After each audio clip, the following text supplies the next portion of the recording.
കർണാടക അക്ഷരാർത്ഥത്തിൽ ഇളകിമറിയുന്നു, കത്തുന്നു എന്ന് തന്നെ പറയേണ്ടി വരും. കർണാടകത്തിൽ പല ഇടങ്ങളിലായി വിവിധ സംഘടനകളുടെ നേതൃത്വത്തിൽ വലിയ പ്രതിഷേധം തന്നെ ഉയരുകയാണ്.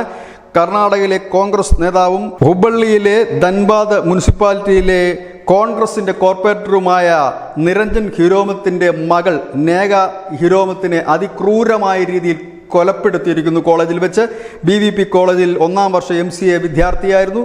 ആ വിദ്യാർത്ഥിയെ മുഖം മറച്ചെത്തിയ ഫയാസ് എന്ന് പറയുന്ന സഹപാഠി 6 തവണയാണ് അതിക്രൂരമായി കുത്തി കൊലപ്പെടുത്തി. ഇതിൻ്റെ പിന്നിൽ ലവ് ജിഹാദാണെന്ന് പിതാവ് നിരഞ്ജൻ ഹിരോമിത്ത് ആരോപിക്കുകയുണ്ടായി. കോൺഗ്രസ് നേതാവാണ്, കോൺഗ്രസിൻ്റെ കൗൺസിലറാണ്. അദ്ദേഹം പറയുന്നത് ഇത് ലവ് ജിഹാദാണ്, ലവ് ജിഹാദിൻ്റെ ഇരയാണ്, തൻ്റെ മകളുടെ പിന്നാലെ നടന്ന് ശല്യം ചെയ്യുകയും ഒടുവിൽ അവളെ കുത്തിക്കൊലപ്പെടുത്തുകയുമായിരുന്നു എന്നാണ് പിതാവ് ആരോപിച്ചിരിക്കുന്നത്.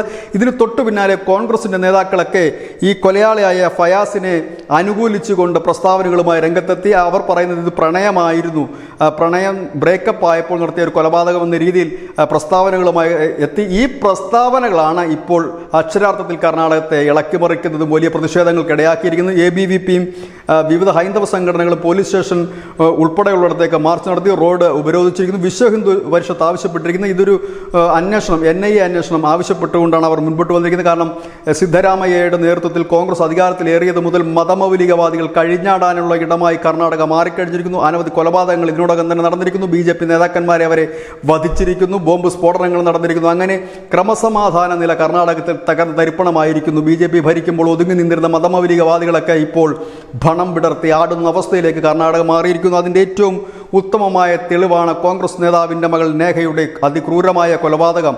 ഏതായാലും കർണാടകത്തിൽ തെരഞ്ഞെടുപ്പ് അടുത്ത് നിൽക്കെ ഇതൊരു വലിയ രാഷ്ട്രീയ വിഷയമായി മാറുമ്പോൾ കോൺഗ്രസ് അക്ഷരാർത്ഥത്തിൽ പ്രതിരോധത്തിലാകുകയാണ്. അവർ ഏതായാലും ഇറക്കിയ പ്രസ്താവനകളും പോസ്റ്റുകളുമൊക്കെ പിൻവലിച്ചിട്ടുമുണ്ട്. News desk news India Malayalam.